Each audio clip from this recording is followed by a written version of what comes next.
everyone. Uh, Sorry about that. Hi, I'm Munawar Hafiz. I'm the CEO of Open Refactory. And I will be, so unlike many other CEOs, I am still like an avid and active Java developer.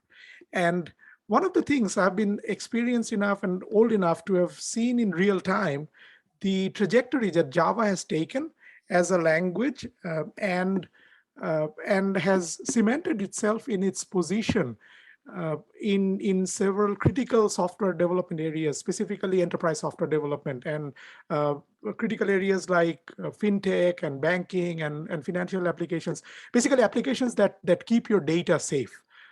There are also emerging areas where Java has found itself as a dominant player, for example, Android applications. And even though in the recent years, Java has given up some share to other languages such as Kotlin, it has still become a major force even in those emerging areas. And as all of these ubiquitous and critical applications being written in Java, the opportunity of exploiting a Java problem and doing some bad things has become very lucrative. So in this particular talk, I will be covering covering how we can extend existing behavior-oriented, behavior-preserving program transformations, or refactorings, that the Java community very well knows about, and how we can extend that in order to create software that is more secure, reliable, and compliant. And one of my colleagues, Charlie Bedard, he will be listening in. He's also joined today, and he will be looking over the chat window. And feel free to interrupt me and ask questions. So he can do that on your behalf, or you can, like, anytime just unmute yourself, unlike what I was doing at the start. And yeah, just ask a question, and I'd be happy to answer as I go ahead. So. Like every good thriller movies, software starts with a good plan and high and good plan and good intent. But as we go ahead, software ages, and everything ages, and that's a fact. And what is happening is Parnas identified that there are two key areas, or two key causes that causes software that causes the software aging. One of them is you can be resistant to constant changes that are happening, and as that happens, your software kind of becomes obsolete. On the other hand, which is the more common one, is change happens very hastily. And how often you remember that you have to make some change to the software, and there's deadline pressure, and as such, the surgery that is being made that is not consistent with the big picture, and therefore it leaves the software in a wounded state from which it becomes very hard to recover. And this is a pretty common phenomena. So what needs to be done is there's a whole lot of maintenance. I mean, software needs maintenance, constant maintenance for that matter. But what is interesting is, are we actually prioritizing maintenance too much so that it becomes a dominant force or dominant part of what we do? And is that actually, are we doing actually too much maintenance or not? That's a different question that people don't often ask. So let me define what I mean by software maintenance. So most of us as engineers, we like to write features. We don't want to do maintenance. That's kind of boring. So when we write features in software, intentionally or unintentionally, we introduce some problems that go into software. And then we have to go back and fix those bugs that we introduce.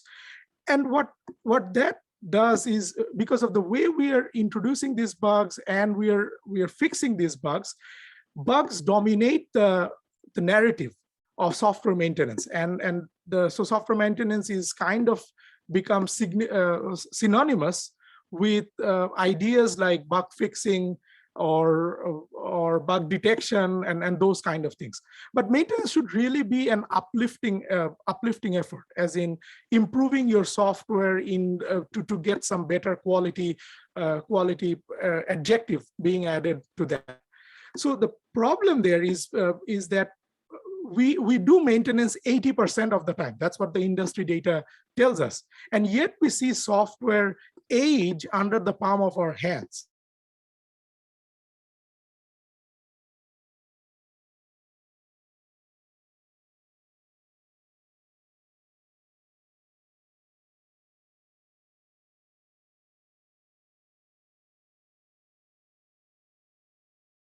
Sorry for interrupting you again. You're again muted and we can't see your screen.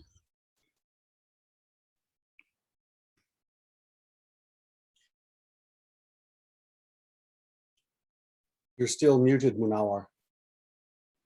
Can you see my screen now? Yes. And we can hear you. Okay, yeah. Something is...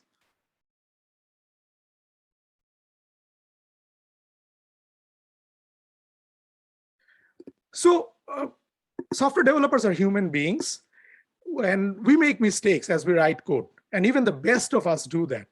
And the industry data tells us that for every 1,000 lines of code written, about 70 bugs are introduced by developers on average. And even after all the efforts that we go through now, 15 bugs get released to every 1,000 lines of released code. And I repeat, released code. And when some software, and when some hackers, they exploit some of these problems, then all sorts of bad things happen. So, and what also happens is that the bug takes a long time to close. So it takes about 90 days for a bug being reported and that bug being closed on average on open source projects. And at the same time, it has been found that about 50% of bugs, almost half of them, they remain unfixed for over a year. So there must be something wrong that is going on in the way that we are detecting bugs and fixing bugs, because we seem to be in a losing race where bugs are being created faster than bugs are being detected. So let's review the approaches that we do for bug detection. The standard approach that most of us do is testing, of course. And so we write unit tests in order to capture some features that we want to have our software to cover or have, and then then basically the test becomes green, and we understand that that particular feature is presented or covered by our software. At the same time, we create unit tests when we see some phenomena in the wild, like some crashes or something, and we try to reproduce that in a unit test and then fix our code so that that particular crash does not happen. But all of these ideas dependent on that concept that you already know what has transpired or what you want to have in a test. So unit tests are all written because you want to write a test about something, and you are just creating a programmatic way of invoking that. It does not look for unknown things. So how many times have you asked yourself, like when a crash happens or something bad happens in your software, like, why didn't I write a test for that? So the other aspect of doing testing is using some program analysis tools in order to look for bugs on your behalf and give you a report of the bugs that has been identified in your code. And there are different tools that are out there, specifically in the under two camps. One of them follows something called dynamic analysis. And by dynamic analysis, that means that you profile your code, you execute your code, you execute your test cases, and then you profile your code. And you're hoping that you would land upon some bug, and then that bug, and you'll get a manifestation of that bug, and then you'll be able to probably write a unit test and be able to fix that.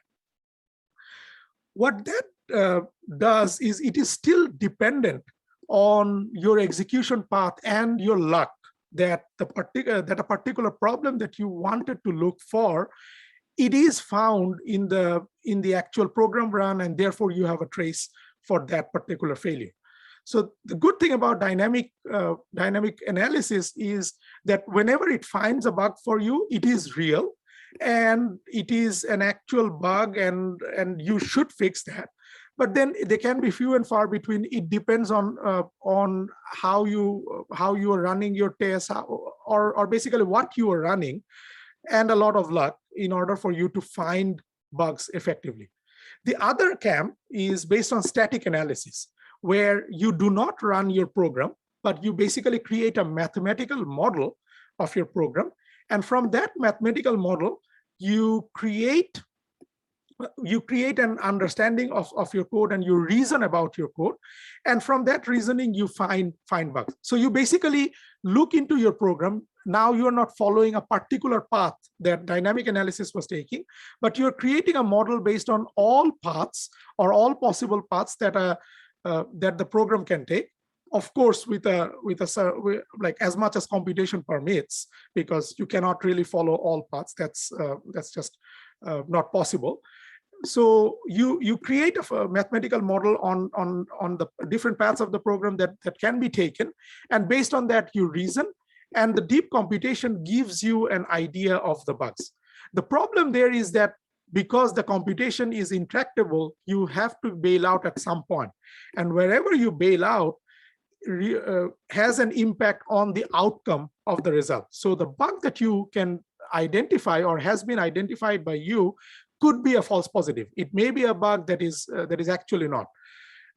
So that's the dominant narrative when people talk about static analysis. So there are many effective static analysis tools that are out there, which will be what I will be focusing on, since I'll be talking about refactorings, which is mostly based on static analysis. But the main narrative in the static analysis community is you detect way too many false positives. So all the tools that are out there, they operate between 70 to 90% false positives, which means that every 10 bugs that you identify, or these tools identify for you, you will be getting, so 9 of them are not actual bugs, and maybe 1 of them actually is. And this is astounding. So again, like, we were already in a losing race against bugs. We are introducing bugs at a very high pace. But then the tools that are coming, they're not necessarily helping you out. They do help to some extent, but they create so much noise. And what you feel like that you are fixing the mistakes that the tools are doing most of your time, as in you're spending 90% of your time triaging which bug and finding out which bug to fix in the first place before you go ahead and actually do the bug fixes. So that's the fundamental problem, or the root cause that is creating this failure and all of our dependency on software maintenance, and why the bug detection and fixing, this narrative dominates the idea of software maintenance, as opposed to improving other qualities of software. And what also happens is the other aspect of it is that you sometimes, so even after the bug has been detected, the bug fixing process, it is an entirely manual process. So after you've gone through the painstaking process of triaging your bugs, you now have to fix the bug manually. And oftentimes what happens is that the developer who introduced the bug in the first place, he is entrusted with fixing the bug, and he's already been worried, and he's aware of the false positives that are being reported by these bug detection tools. So what can happen is that when the developer sees an actual bug, he may make mistakes because he wrote the code. He thinks that it was right in the first place. He may think that it was a false positive and actually miss that particular bug. And even if he understands that, well, there is a bug there, and if he has convinced itself, he may or may not know how to fix the bug, because now it is entrusted on him, and he was supposed to do the right thing beforehand, but he hasn't done that. So these two main problems, one is the lack of precision, and the other one is the lack of tool help in order to fix these bugs. They dominate the narrative of our bug detection process. So let me give you an example of a day in the life of a developer where you are running a bug detection tool, a static bug detection tool. In this case, we picked a very popular commercial bug detection tool. And I bet among the people who are here, I would say about 1/3 people, maybe more, have used that particular tool to some extent. So we applied that tool on Jenkins, the well-known automation server written in Java, about 1,800 Java files, about 320,000 lines of code. So pretty small to medium-sized program. It's not very large. And what we wanted to find out is what does it find out? So the tool found out 10,000 bugs in 300,000 lines of code. And clearly the product, Jenkins, it has been pretty stable. It does not have 10,000 problems in it. So 95% of the problems that it has identified were false positive, and detecting something that was not necessarily either important or they were not problems at all. So what these tool vendors tell you is, well, we give you everything, but then you tune the product in order to get the actual bugs that you're interested in. So let's say we tune the tool and get to the actual bugs or the major bugs or the critical bugs as identified by these tools themselves. Even then we found about 5,000 problems that were detected, still about 90% false positive. And this is what happens day in and day out where you run these bug detection tools and they're detecting a lot of false positives, and you end up triaging a lot of these problems before even getting to the meat of it or actually getting to that point. So at this point, I wanted to take a quick break and get an audience poll going. So I would appreciate if you guys go to menti.com and enter the code 25331983, or you can just point your phone at the screen and just get the QR code and answer 2 questions for me. So if you go to menti.com, you'll see 2 questions. One is name the tool that you use for bug detection, whatever that is, and give me an adjective that describes your impression of the tool. What have you felt when you used that particular tool? This is to take you off the snooze button and help me out here by giving your feedback. And let's see like what sort of feedback we get. So I'll wait for about 30 seconds to a minute. Again, you just go to menti.com, enter this code, or you just use the QR code to go to that same questionnaire. And there will be 2 text boxes or input boxes. You will be entering your bug detection tool name in one of them and one adjective. It could be, actually, you can give 1 or 2 or some, as much as the input box permits. And that describes your impression of the tool.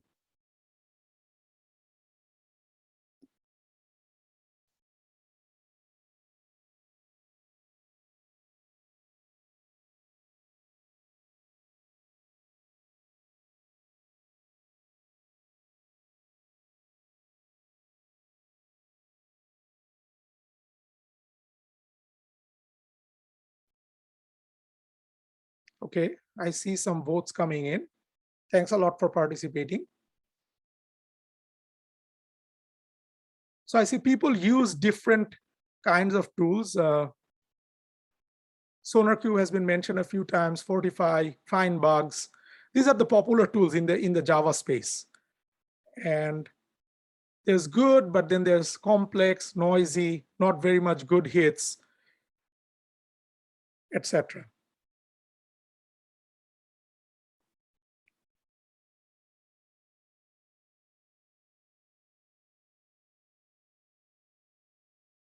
So thanks a lot for participating. Yes, so basically the idea that we are getting here, it's not very different from what is seen in practice, as in people get frustrated by the noisiness of the tools and the number of false positives that has been identified. And I will cover in this talk a little bit more on why these tools become very noisy and how can things be improved upon that. I'll give some hints on that. The other aspect that I was covering is that the bug fixing process is an entirely manual process at this particular point.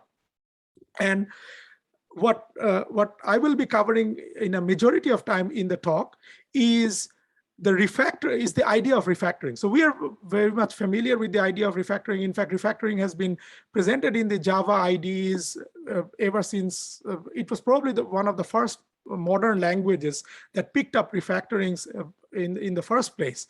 And so if you go to, for example, Eclipse, and you look at the refactoring menu, you'll see about 40 options here.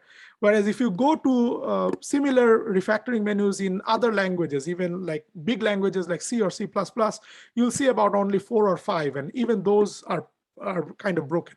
So refactoring has been very much common and very much used in the Java community. So but the intent of refactoring is that they are almost always behavior preserving. That's the fundamental definition of refactoring. And refactorings have been mostly used for making code simpler and more maintainable. So those are the key goals that we have been covering with refactoring so far. If I can interrupt for a minute, your Yes. screen, you had a menu item crossing your screen, but it's okay now. Okay, thank you. But the fundamental question that we are asking is, what if there were services that not only detected vulnerabilities, but also fixed them automatically? And in order to do that, what we want to do is we want to extend the refactoring and take refactoring beyond the structural changes and basically introduce behavior enhancing program transformations, where you are doing some surgery on your code, where your problem, whichever problem that you're targeting, like a security problem or reliability problem or a compliance problem, that was there in the code before, but after you have done the changes, that particular problem is gone. So in this talk, I will be covering on 3 different things. One is I will be looking over a few points, giving a little bit of an overview on the detection challenge. Why are we getting so much false positives? But then I'll be talking about 2 different kinds of ways, or 2 different classes of ways where we can extend upon the existing refactorings and introduce various kinds of changes to the software to fix our security, reliability, and compliance problems. So the main reason why people struggle, or the tools struggle with detecting security problems, reliability problems, compliance problems, or bugs in code in general, is because we do not follow all the paths in the code and we bail out early in the computation. So for example, in this case, you see here that there is a small Java program where there is an instantiation of or a method invocation here, j.bar, and the question is that invocation safe or not, or does that have a null pointer dereference? And here you can look into the program and very well reason that there is a place where this variable j was instantiated. And what is going on here is that the constraint under which that is instantiated and the constraint under which the method is invoked, they are the same.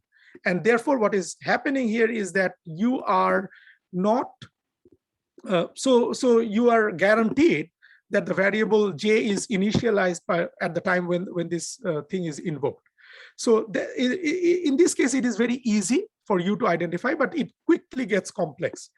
So in this case, you can ask the same question. This is a very small difference in the program, and we are still instantiating the variable j.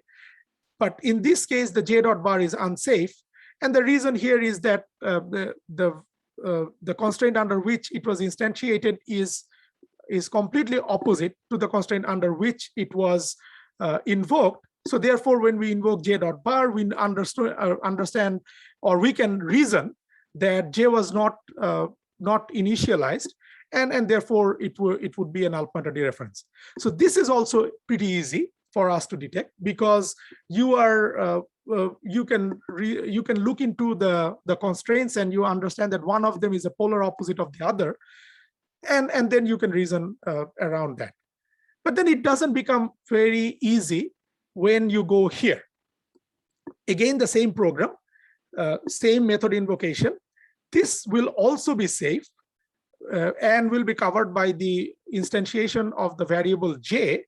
This is because the constraint under which j was done, this is more, the constraint under which j was invoked, it is stricter than the constraint under which j was initialized. So we are guaranteed that j would also be initialized. But then we actually need to solve mathematical equations in order to find out that this reasoning holds. So at this point, many of the tools bail out, and therefore we encounter problems in the precision. So that kind of gives you an intuitive feeling of where these imprecisions are coming in. And finally, it gets even more complex. So here you have again the same method. We have to ask the question whether j.bar is safe. Now it becomes very complex because we are inside a loop, and then we don't know how many times the loop is running because of the halting problem. We are not able to determine that statically. There's no way of doing that, and there's also there's a decision process that's going on. So it's impossible or very hard to reason for a tool about whether this method invocation j.bar is safe or not. And that's where the problem lies, because we see this kind of program. And this is very common program. This is possibly the simplest example that I can get that would demonstrate, yet give you an idea of the problem.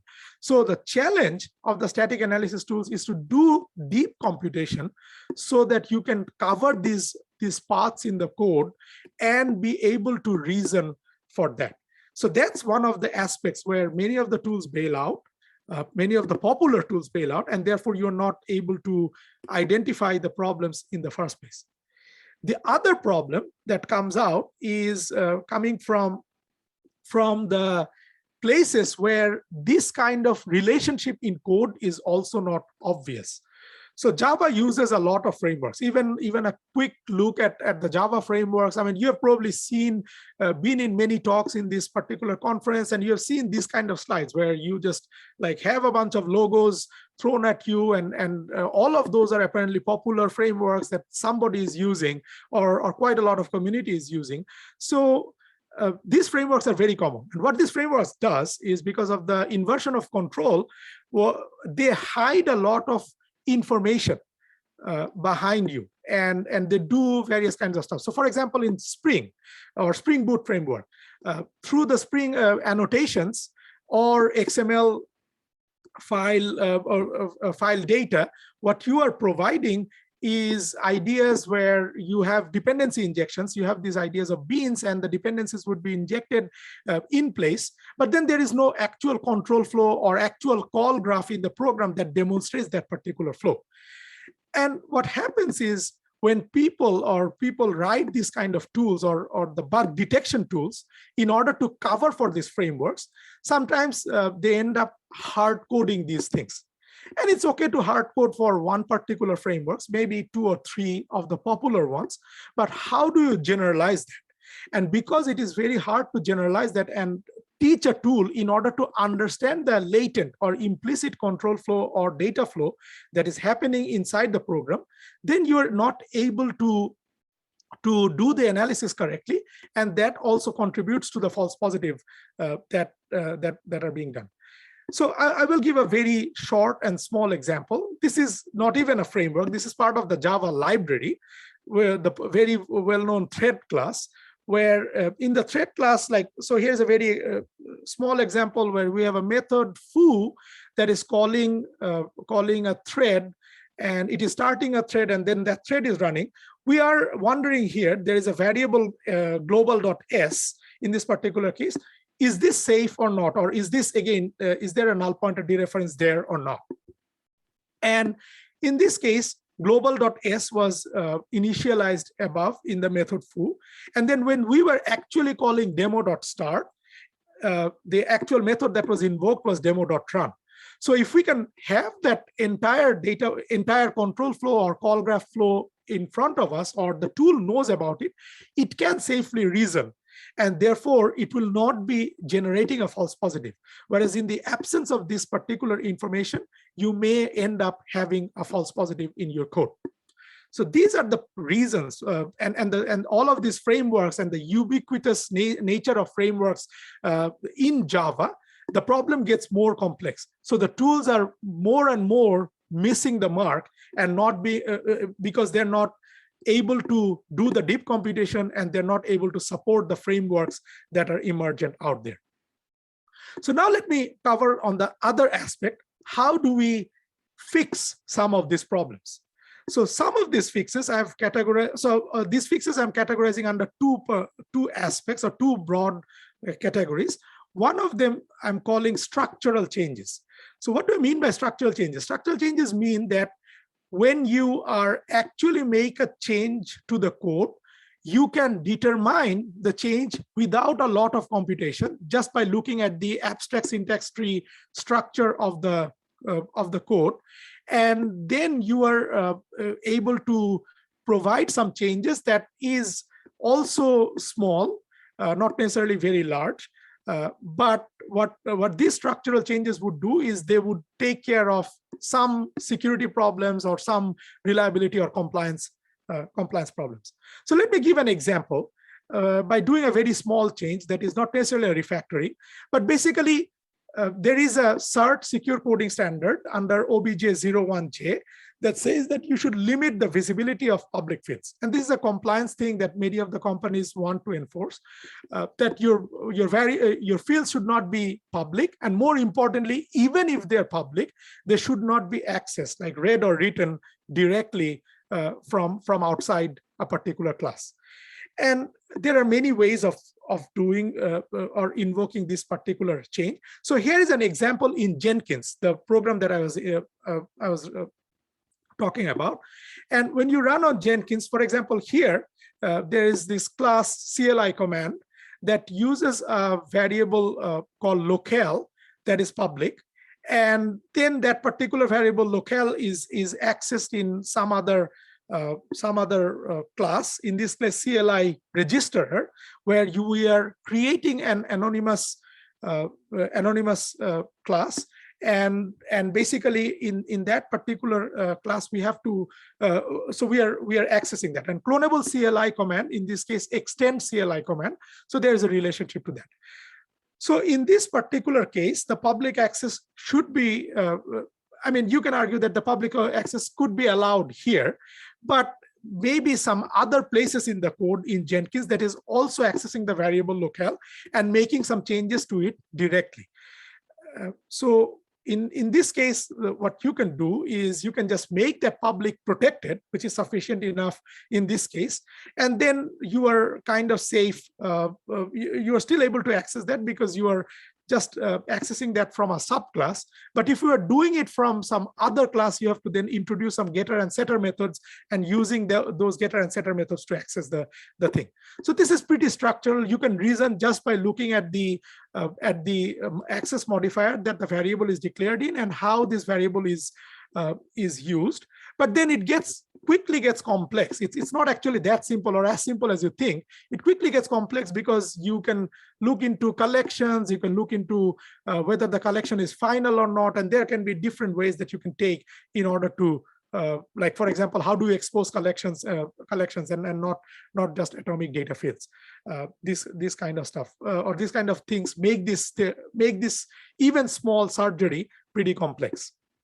Let's look into another example, which is enforcing the CERT secure coding standard and introducing secure random class in place of random. So in places in Jenkins, in this case, there was the random class that was used, where you were probably better off using secure random there.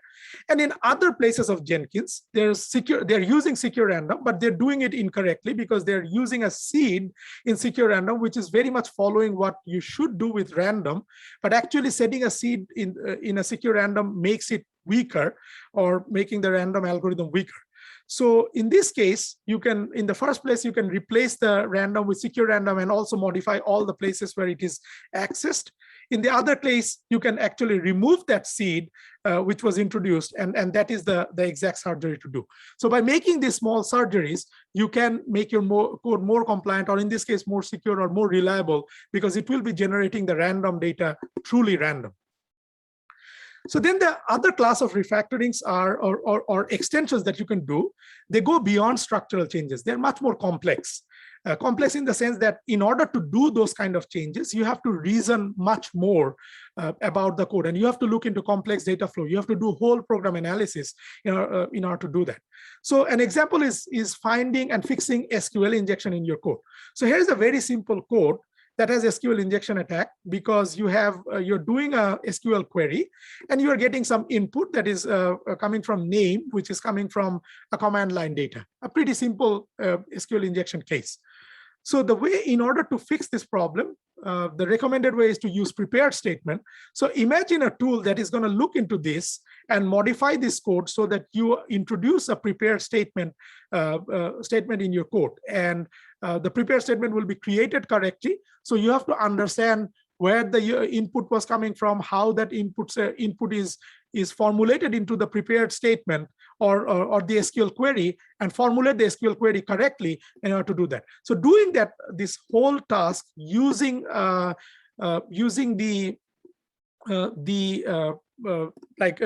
using program analysis is actually pretty difficult, because you have to do a lot of computation behind your back in order to get this thing done. So there's another aspect is, we were talking about null dereference, which is the most common problem that Java developers face. And when you detect the null dereference, and let's say you detect that correctly, there are multiple ways of fixing that. So you can initialize an object which was otherwise initialized as null, and then therefore you are getting the null dereference. But the question is, where do you initialize the null dereference? Do you initialize it at the start where the variable was declared? Do you initialize it at the point where the variable was accessed, or someplace in between? So this becomes a searching problem. Where in the place of code should you initialize, and what is the optimum ROI or which one of those initializations solve the problem for you?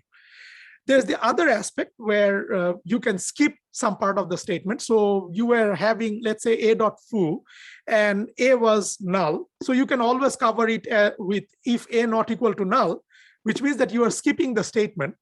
But then you have to be aware of what the consequences of skipping that statement, and what is the alternative of skipping that statement.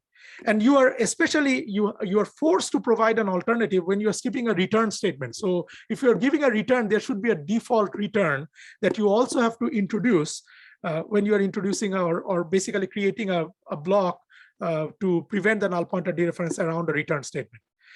You can also reorder dereference. So for example, in certain cases where let's say you have a dot equals b, and you know that a could be null, but then b is not null.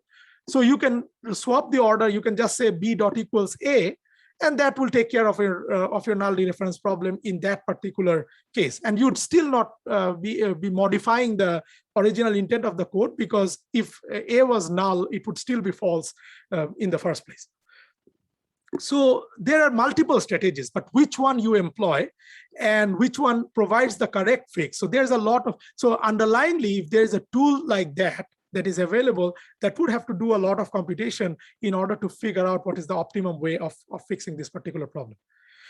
And then you can think of another problem, which is about concurrency and data races. And data races are complex in the first place, and therefore it is no wonder that the problems that are there in order to fix the data races is also complicated.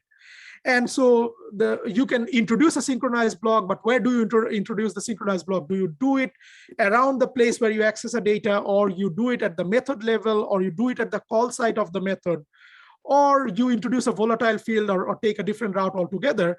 These are all different choices.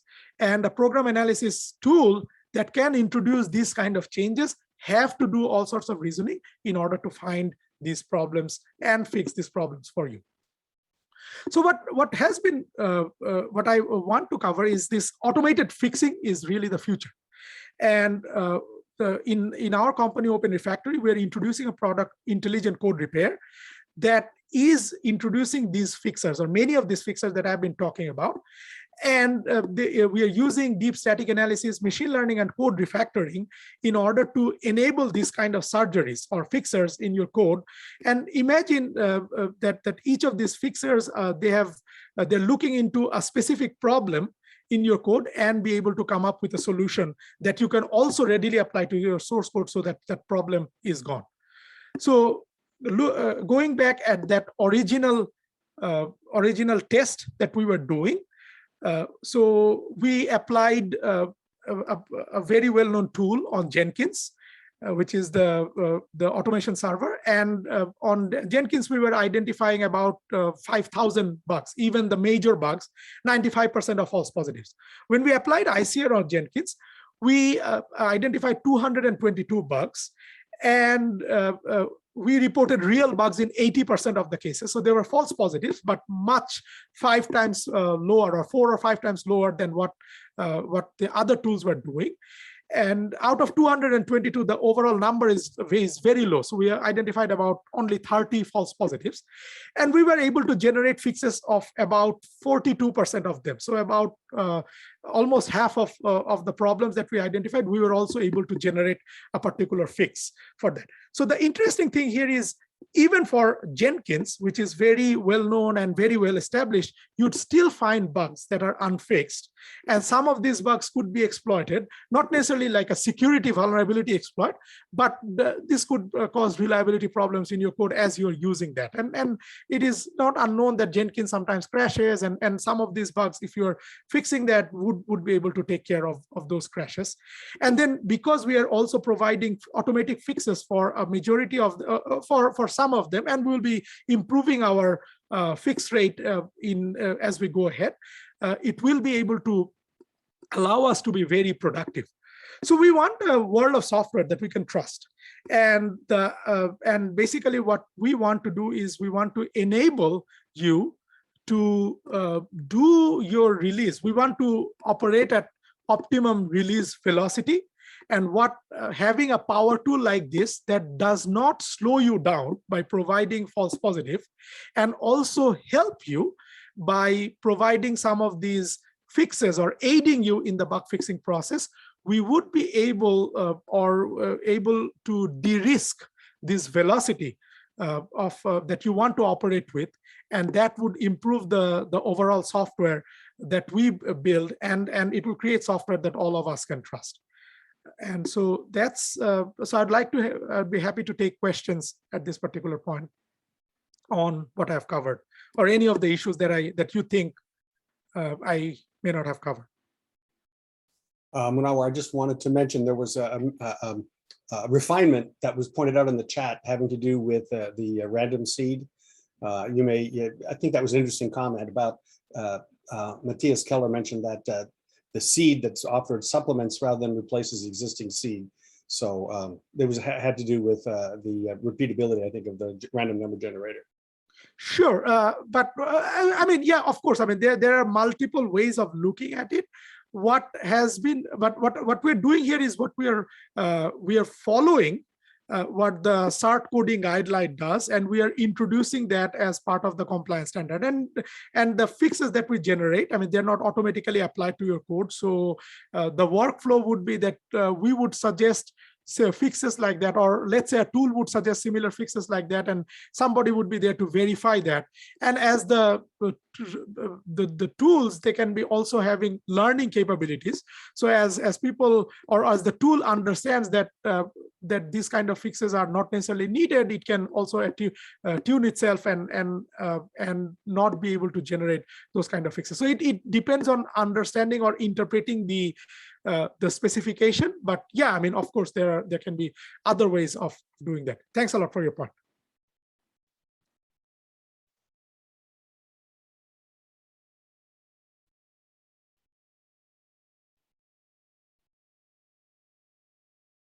So one of the things that I wanted to also add, which I didn't necessarily cover, was that we were talking about guardrails.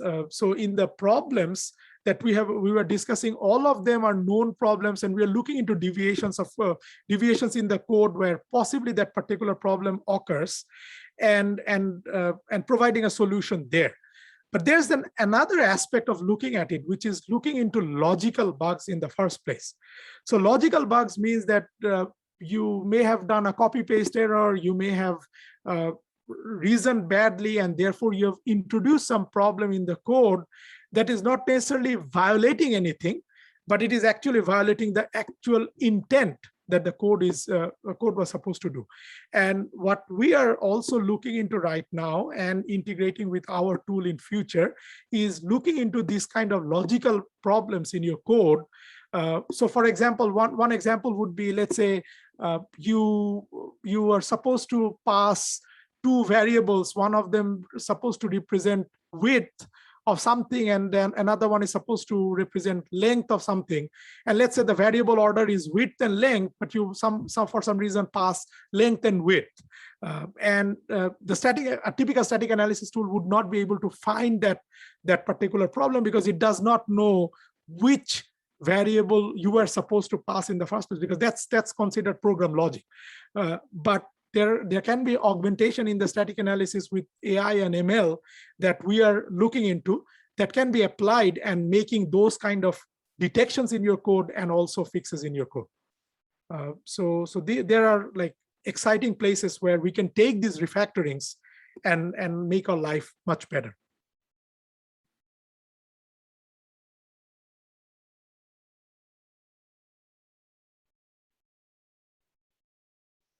Okay, I guess if there are no questions, I thank you. Thanks a lot for your participation in the audience poll in between, and thanks a lot for listening to me. I would be happy to answer any further questions that you may have. So feel free to just send me an email or connect me on LinkedIn, and we'd be happy to discuss more. There was one more question that was in the chat having to do with a real example of an automated fix for something more complex like a null pointer exception. Okay. Let me go over the chat then.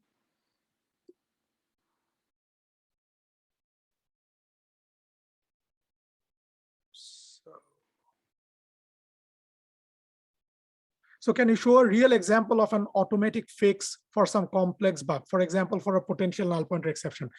I did not show that here because some of that is work in progress. In other cases, because I was focusing on Jenkins application, I did not, we were not able to find or produce a fix in the null pointer dereference that we found in Jenkins. So I was only covering one particular application here, and that's why I did not give an example. But please connect with me, Matthias. Thanks a lot for this question. I would be able to show you the kinds of stuff that we can fix there. But as I mentioned, most of them are about introducing or basically instantiating a variable, but finding out where to instantiate the variable. And then also in some cases, it is about skipping some part of the code. So skipping a place where a null pointer was happening by creating a not null check around it, but then providing an alternative in certain cases. And the tricky part or the problematic part starts where you have to find out like where do you have to, or what sort of alternative do you provide, and crafting that thing is pretty difficult. So we have done some changes or some we have added some alternatives where this can be introduced, but I mean we are still working on like how to make it more robust. In this particular case, I can show you examples. I could have shown toy examples, but I just wanted to focus on real code.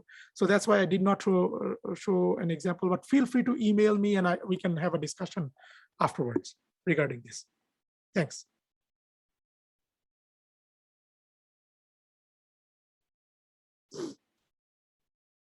Okay, so thanks a lot for attending this talk. Thank you.